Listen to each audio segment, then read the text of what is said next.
Okay, guys, so we are going to start with chapter 10 today. And this really talks about how a lot of companies have to set standard costs just so they can price their products. So standards, they call are benchmarks, are norms. Benchmarks are norms for measuring performance. There are price standards, what they are going to pay for each product, and then quantity standards, how much input should be used to make a product or provide a service. So there was like pillows, and they generally show a certain amount of ounces of feathers for a pillow. So they have standards, and then the actual results, are they more or less? Now, a problem with these standards can be affected when the quality changes. So it's kind of interesting that many companies have, well, and think about even in food. You go to a restaurant, they're very specific how much they're going to give you per meal, or you go to Chipotle, and I love the people who dump it on, but a lot of people, they know what each item needs to provide as far as the meat, the rice, whatever. So standards can be price standards regarding what needs to be paid for each item, and then quantity standards, how much input needs to go into each product. Setting direct material standards. The final delivered cost of materials would be the standard price per unit, and the standard quantity per unit would be shown in the bill of materials. Okay? So we've got here, usually in creating products, there's what we call a standard rate per hour, based on basically how many hours or what percentage of hours are needed in labor to complete a product, and then use, time, and motion studies for each labor operation. So you've got the rate per hour, and then you've got the hours per unit. These are all standards. The price standard, the rate, is the variable portion of the predetermined overhead rate. This is for manufacturing overhead. And the quantity standard, the activity in the allocation base for predetermining that overhead. So here you just see what we call a standard cost card. And this just shows what the direct materials standard should be, either quantity or hours, and then it tells you the price or the rate, and then per unit, like in this case, there should be $12 of direct materials, $35 in direct labor, and then $750 gets assigned per variable manufacturing overhead.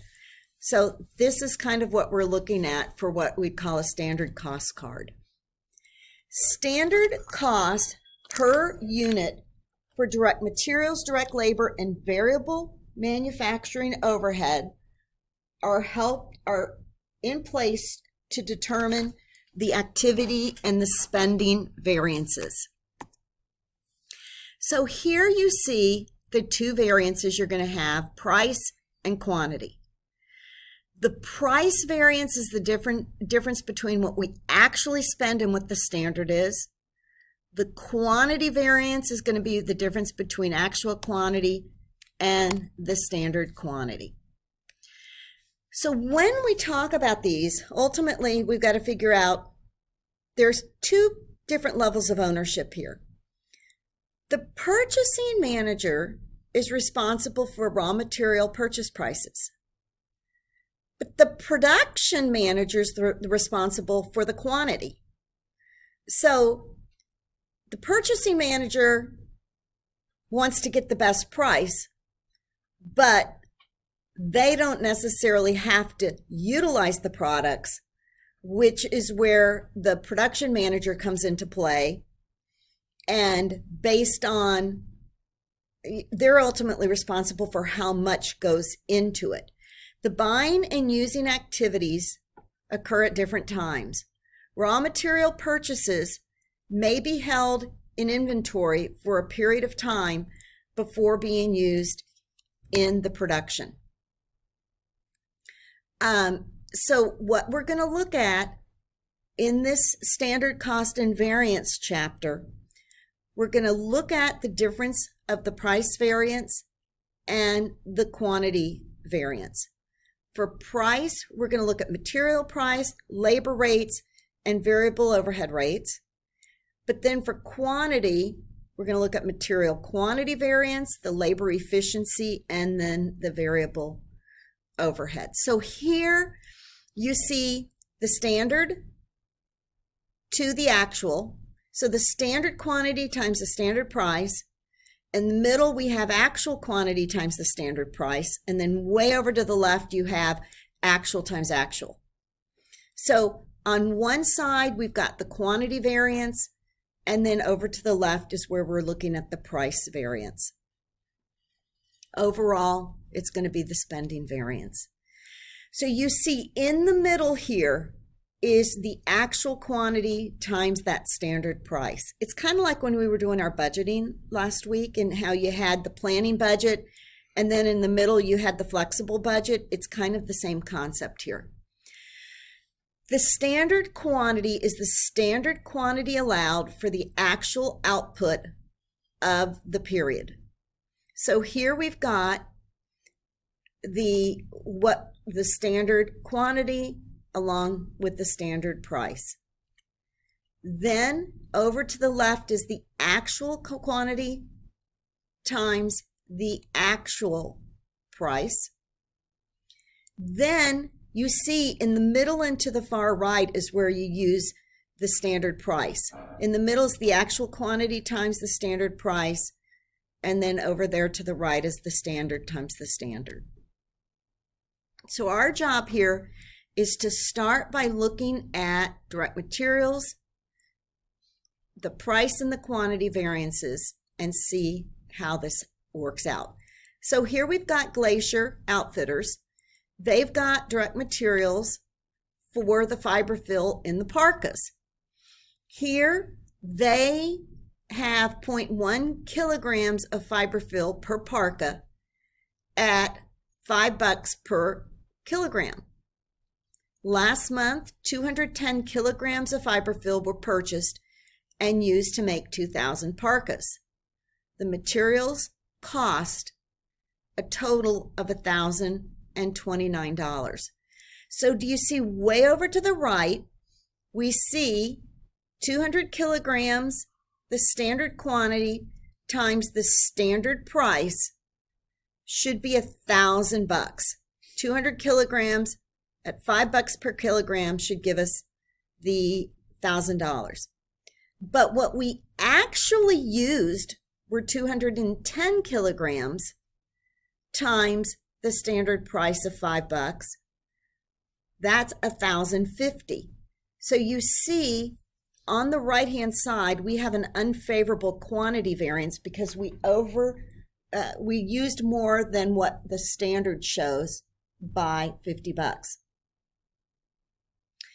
Then over to the left, you see actual times actual. So we actually purchased it cheaper than what the standard price was. So on that end, we've got a favorable price variance because we're looking at the standard of being $5 when we in fact only spent $4.90. So here, if we're only using 0.1 kilograms per parka, the standard is 200 kilograms for these 2,000 parkas. But the standard also should be $5 per kilogram, and yet we only spent $4.90. per kilogram. So here you can see the difference, or the equation for the material price variance versus the material quantity variance. You see with the material price, it was standard of $5. When we actually used, it was $4.90. That gives us the $21 favorable variance there. With the quantity, we actually spent 10 kilograms more. That's standard times standard by actual times standard price. So the quantity variance was unfavorable too. Here, it makes sense. Prices come from the purchasing manager. They're responsible for them because they're the ones that are making those purchases. The production manager is responsible for the production of these products, so they ultimately are responsible for the volume that goes into the products. The standard price is used to compute the quantity variance so that the production manager is not held responsible for the purchasing manager's performance. That makes sense. But the materials variances aren't always controlled by a person. And it gives you this example here. The production manager may schedule production in such a way that it requires express delivery of raw materials that could result in an unfavorable material price variance. Or you could look at the purchasing manager may purchase lower quality materials that result in an unfavorable quantity variance. So depending on the various needs of the different departments, what they're trying to do is just hold each person responsible for what they in fact can control. So guys, Hansen has the following direct material standards to manufacture one zippy: 1.5 pounds per zippy at $4 a pound. Last week, 1,700 pounds of materials were purchased and used to make 1,000 zippies. The material cost a total of $6,630. So how many pounds of materials should Hansen have used to make 1,000 zippies? So let me put it back here. Per zippy, the standard is 1.5 pounds. We actually used 1.7 pounds. Do you see that? So how many pounds of material should Hansen have used? Wouldn't it be 1.5 pounds? Make sense? But they actually purchased 1,700 pounds. Hansen's material quantity variance for the week was unfavorable by $800. It would be, we spent $200 more in product at the standard amount of $4. So the variance would have been the difference between standard times standard by actual quantity times standard price, and $800 unfavorable. The material price variance, if we go back here, we saw we actually paid $6,630 for the product, and the actual of $1,700 at $4 a pound. Let's just see the materials price variance. We got the price for 10 cents cheaper than what the standard rate was, standard price was. So that part was favorable. So again, here's the great summary of looking on the right-hand side where you see the standard to standard, and then what the actual quantity is to the standard price. You see that that was an $800 unfavorable. But then when you look at the price variance, because we got it 10 cents cheaper than the standard, we had a favorable price variance. Any questions on this, guys? Is that making sense to you? Yes? No? Okay, let me...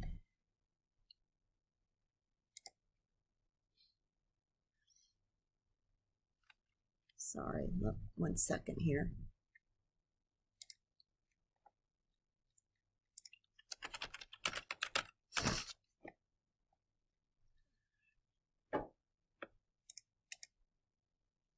Okay.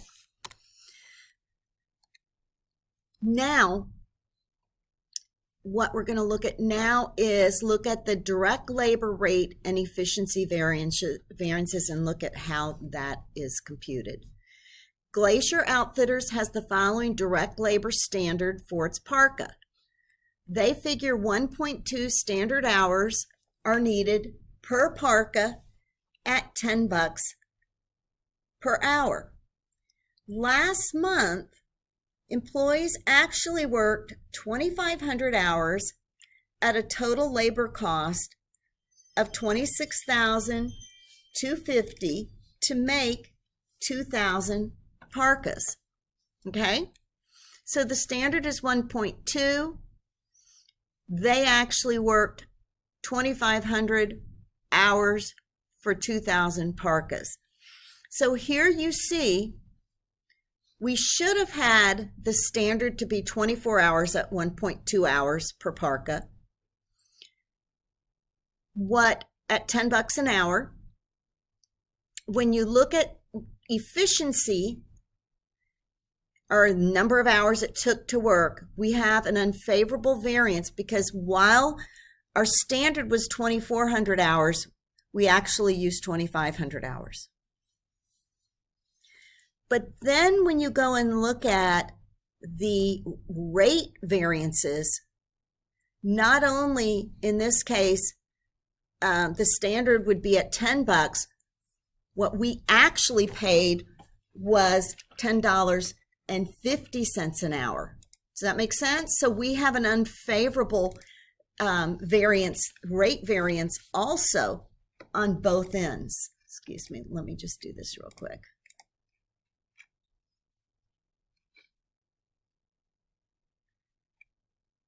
Sorry, guys.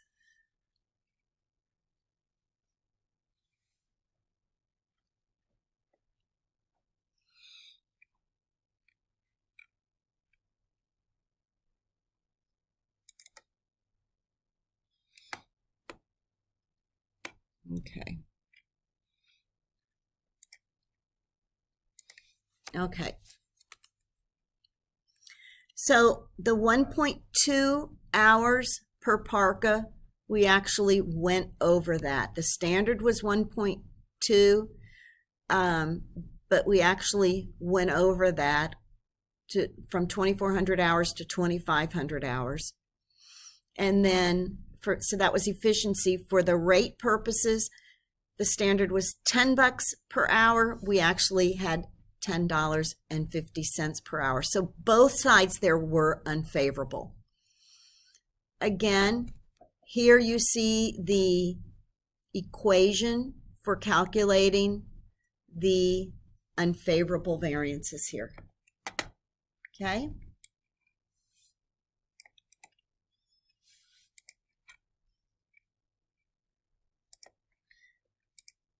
Okay. Okay. As far as labor variances, production managers are generally held accountable for those labor variances because they can decide who needs to perform which tasks. They believe that it's the production managers that can incentivize or provide motivation for their employees and the skill level and the training. So ultimately, when we're dealing with who's responsible for these labor variances, they're going to put it on the production department. But they're not, again, always controlled by one person. The maintenance department manager may do a poor job of maintaining production equipment, which could totally slow down the operation. This may increase the processing time required per unit. Or the purchasing manager may purchase lower quality raw materials, resulting in an unfavorable labor efficiency variance for the production manager. The whole point here is it's usually more multifaceted than what we'd like to keep it a simple thinking, but there can be other bottlenecks that happen in regards to why processes can be slowed down.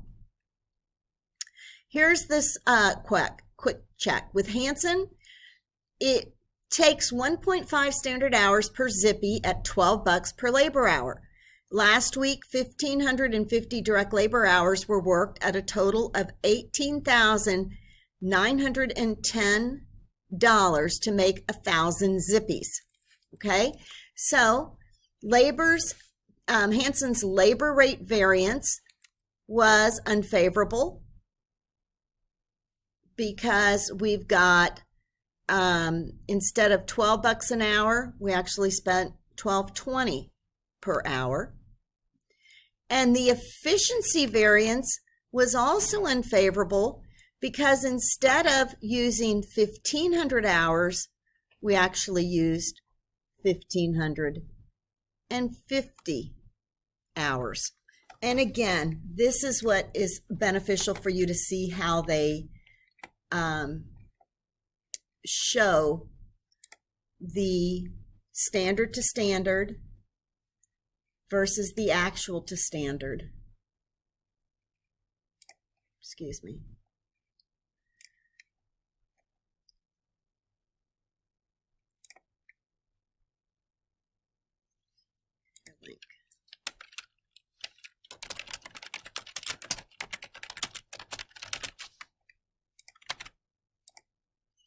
Okay, now let's take all this and look at the variable manufacturing overhead piece.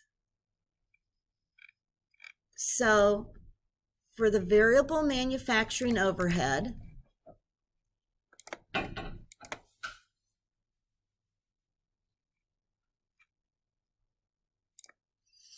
we've got Glacier uses direct labor hours as the allocation base in its predetermined overhead rate. The company has the following standard variable manufacturing overhead costs for each mountain parka. So if they are allowing 1.2 standard labor hours, we figure for variable manufacturing overhead $4 per labor hour.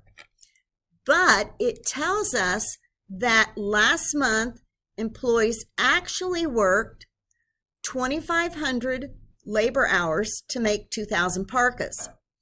Actual variable manufacturing overhead for the month was 10,500 units, or $10,500. So to do this, our standard times standard, 2,400 hours at $4 per variable manufacturing overhead, but we actually spent 2,500 hours.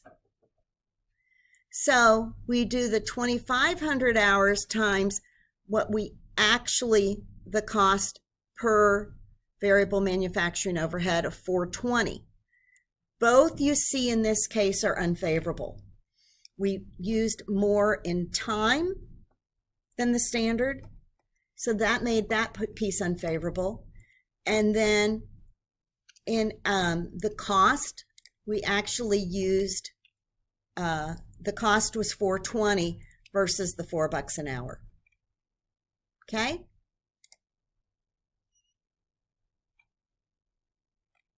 Any questions there?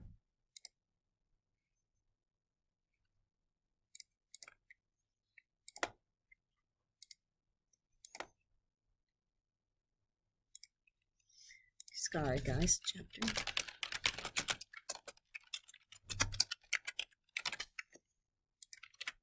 Okay. Here you see the standard was 1.2 labor hours for 2,000 parkas would be 2,400. Then as far as actual goes, we actually had $4.20 per hour versus the $4 per hour. Next check, Hansen has the following variable manufacturing overhead standard to manufacture one zippy. So 1.5 standard labor hours per zippy at $3 per labor hour. Last week, 1,550 labor hours were worked to make 1,000 zippies, and $5,115 was spent for variable manufacturing overhead. So guys, I want you to look and tell me, what do you think the standard, the efficiency variance was versus the rate variance? Did we have unfavorable? Did we have favorable? Any ideas?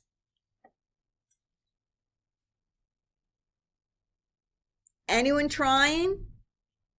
Should I just show you? Okay, I'm going to just show you.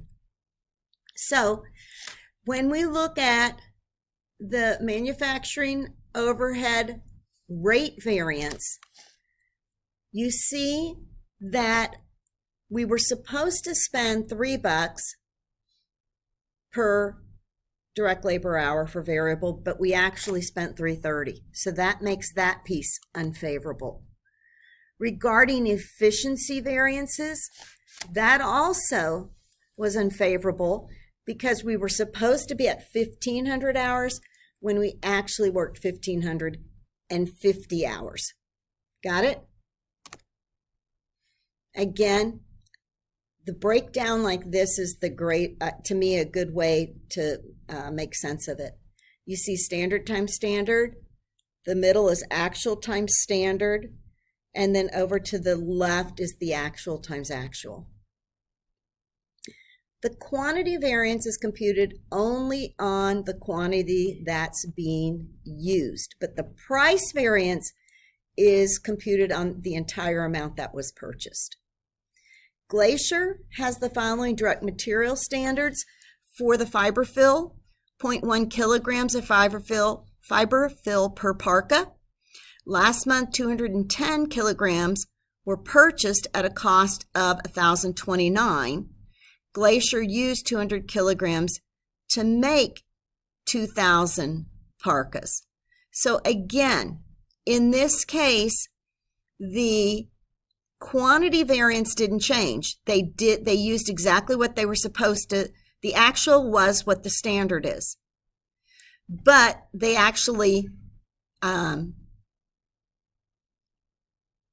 in price, because they got the material for cheaper, there was a favorable variance with the price that was purchased.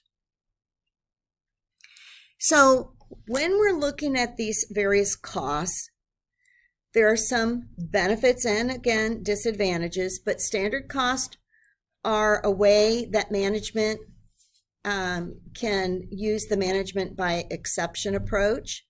They can help with benchmarking that help promote efficiency. They can make life simpler in the accounting department, and they can promote responsibility accounting systems.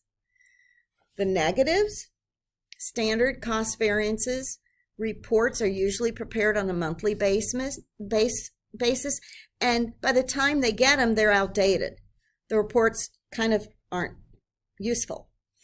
If variances are misused, morale can suffer. Labor variances assume that the production process is labor-paced and that labor's a variable cost. These assumptions can be invalid because we're dealing with so much automation with equipment. So sometimes the thinking that labor is a variable cost may in fact not be correct just because of the automation on these assembly lines. Again, other issues: just meeting standards might not be good enough. Sometimes there could be improvement in other ways to help provide better products. Some cases, a favorable variance can be as bad or worse than an unfavorable variance. So you just can't focus on these variances. Excessive emphasis on meeting standards could overshadow other important objectives, such as improving quality, on-time delivery, making customers ultimately happy. So guys, let's look at some stuff you may want to, let's look at what we can go over. Are there any problems you'd like to see?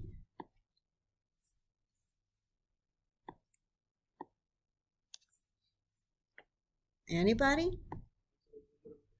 What?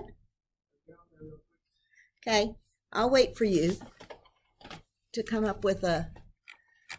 Emily, do you have a suggestion for what we can go over? No.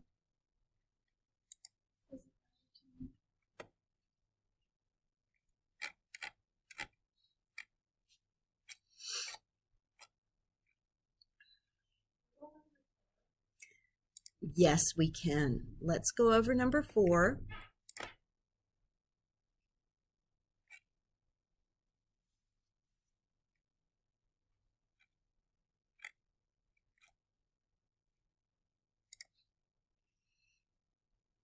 Okay.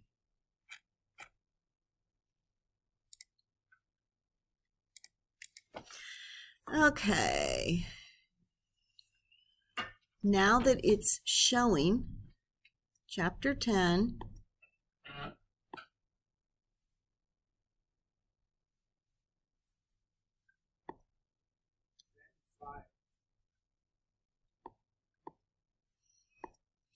okay. Lane Company manufactures a single product requiring a great deal of hand labor. Overhead cost is applied based on standard direct labor hours. The budgeted variable manufacturing overhead is $2 per direct labor hour, and the budgeted fixed manufacturing overhead is $480,000 per year. The standard quantity of materials is 3 pounds per unit, and the standard cost is $7 per pound. The standard direct labor hours per unit is 1.5 hours, and the standard labor rate is $12 per hour. The company planned to operate as a denominator activity level of 60,000 direct labor hours and to produce 40,000 units during the most recent year. Actual activity and costs for the year are shown here. Actual number produced, 42,000. Actual direct labor hours worked, 65,000. Actual variable overhead, 123,500. Actual fixed manufacturing costs, 483,000. Compute the predetermined overhead rate for the year. Break the rate down into variable and fixed elements. So, as far as the predetermined overhead rate, let's look and see the rate. We wanted 600,000. Let's look here.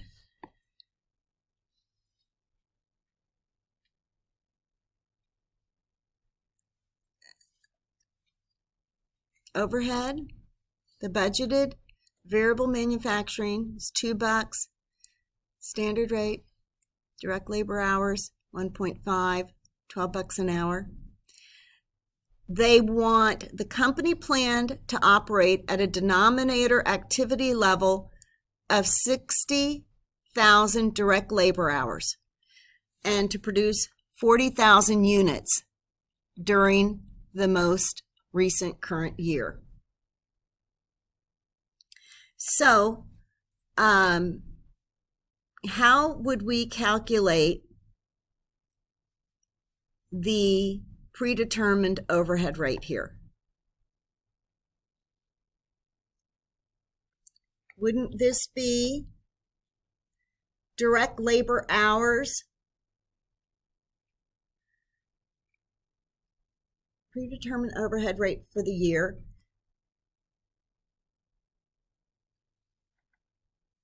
Overhead cost is applied based on standard cost labor. The budgeted variable is 2, and the budgeted fixed is 480. Quantity of material.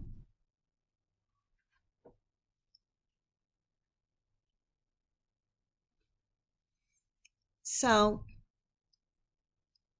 the direct labor hours should be at 600,000, divide that by 60,000 direct labor hours, makes our predetermined overhead $10 per direct labor hour.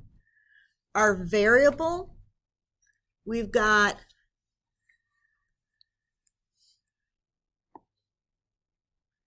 let's see here. Standard direct labor hours, 1.5 direct labor hours. We've got for variable, this shows 120,000 divided by our 60,000 direct labor hours to have a variable rate here of $2.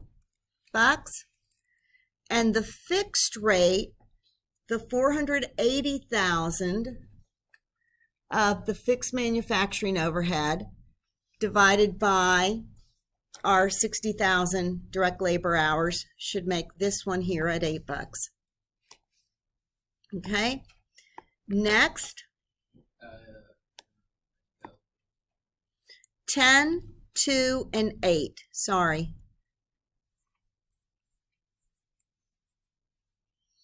Okay, now prepare a standard cost card for the company's product. So here we've got the direct materials. The direct materials should be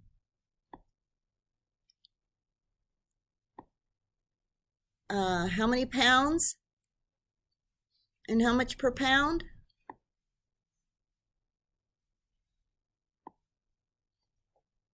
£3 with the standard cost of $7 per pound here.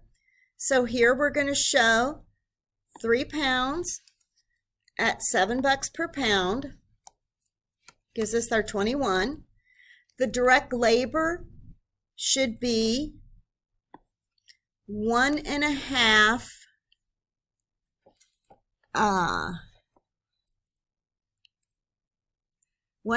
hours at a standard rate of $12 per hour, right?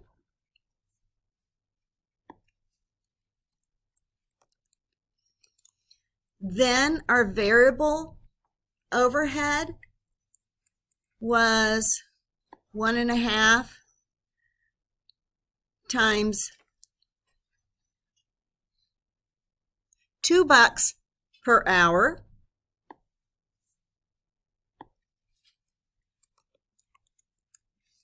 Okay, then our fixed overhead was 1.5 times $8 per hour. So our standard cost per unit here is $54. Oh, I'm so sorry, yes.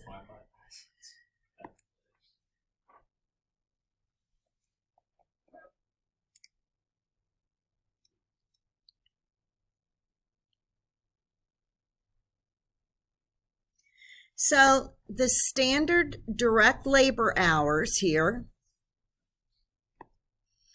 we've got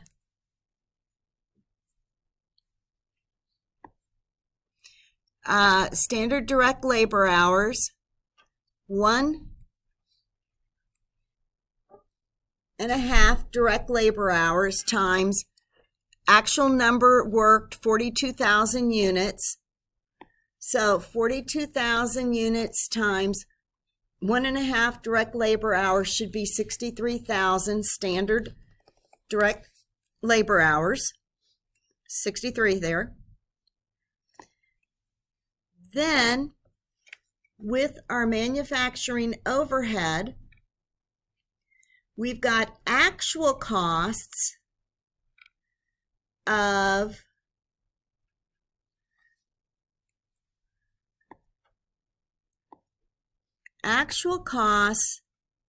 showed they were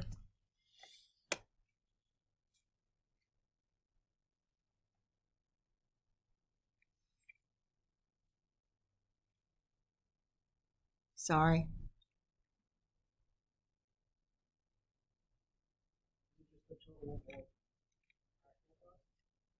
Yeah, I think there's 6065. And the applied costs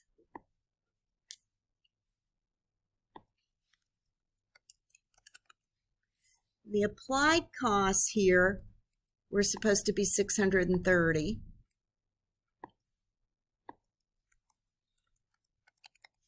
So our applied overhead here was 23,500. We over applied.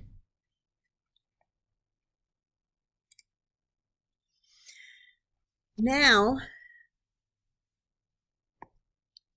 it says determine the reason for any under applied or over applied overhead for the year by computing the variable overhead rate and the efficiency variance and the fixed overhead by the budget and volume variance. Note, indicate the effect of each variable by selecting favorable or unfavorable. So here, our variable overhead rate variance, let's see here, actual hours times the actual rate. So the actual hours here times the actual rate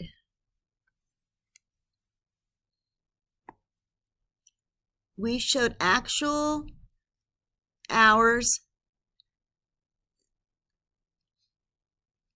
65,000 direct labor hours worked times the actual rate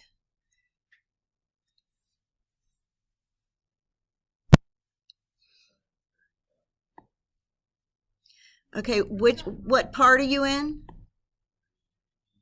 3B. The applied cost should be 630,000. That's over applied overhead. We over applied 23,500. Okay. Maybe kick out and go back in. So we basically have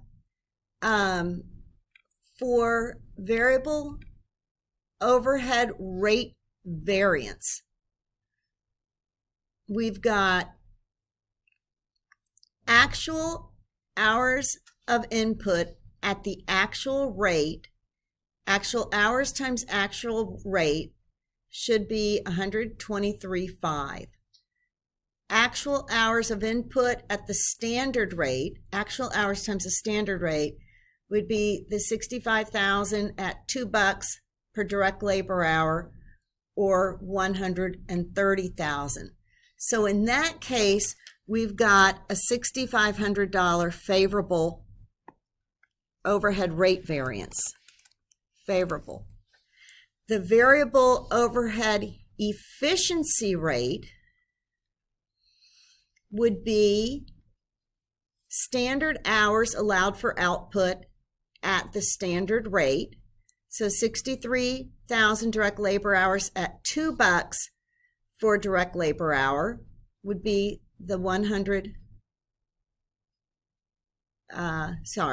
variable overhead. We've got efficiency rate 130,000 minus the 126,000 would give us a $4,000 unfavorable rate here.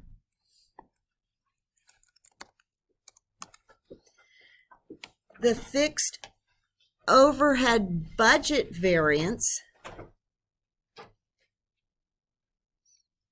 we've got fixed overhead variances. Actual fixed overhead is 483,000. The budgeted fixed overhead is 480,000. The fixed overhead applied to work in process, the 63,000 at $8 would be the 504. So if we look at the 483 minus the 480,000 budgeted fixed overhead, we should have a $3,000 unfavorable rate here. And then with the fixed overhead volume variance, fixed overhead,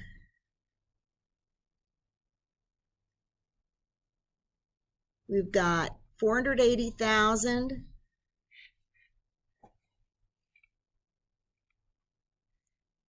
less the 504,000 fixed overhead applied to work in process would give us a 24,000 favorable. So the way we come up with the 480, 60,000 direct labor hours at $8 per direct labor hour gives us our 480,000. The fixed overhead applied at 504 would give us a $24,000 favorable here. Okay.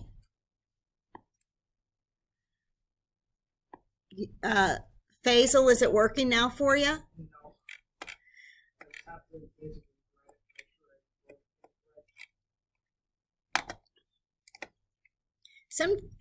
I'm not saying, sometimes you have to get out, get back in. Oh, I left the browser. I got out of everything. But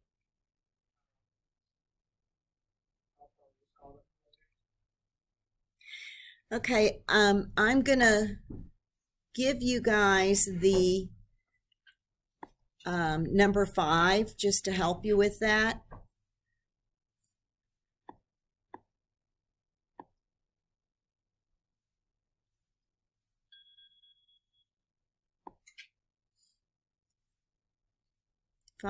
Chapter 10 homework.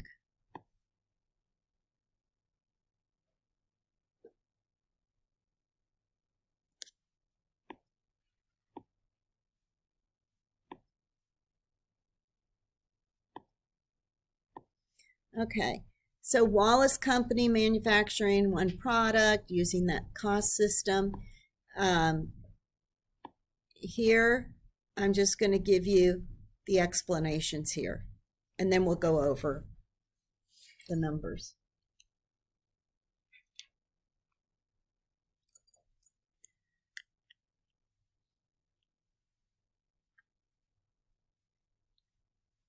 Okay.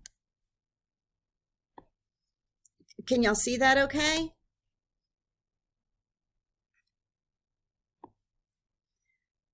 Here's for requirement 1.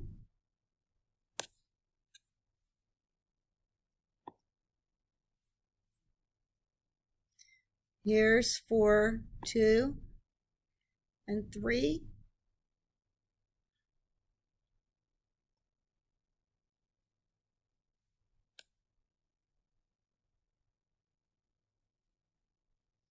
Let me just make sure I have it low.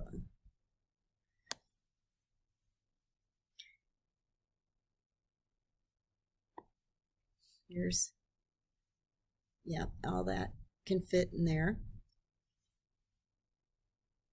And then here's your number 4.